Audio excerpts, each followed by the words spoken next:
बेटो, जब तक मैं चाय का पूरा कप खत्म नहीं करूं एक लफ्ज नहीं बोलना। अफजल मेरी बात तो सुने।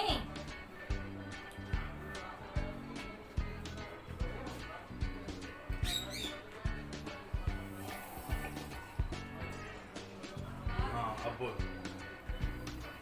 यही तो कहना जा रही थी कि आप जो चाय पी रहे ना उसमें मक्खी गिरी थी। तो क्या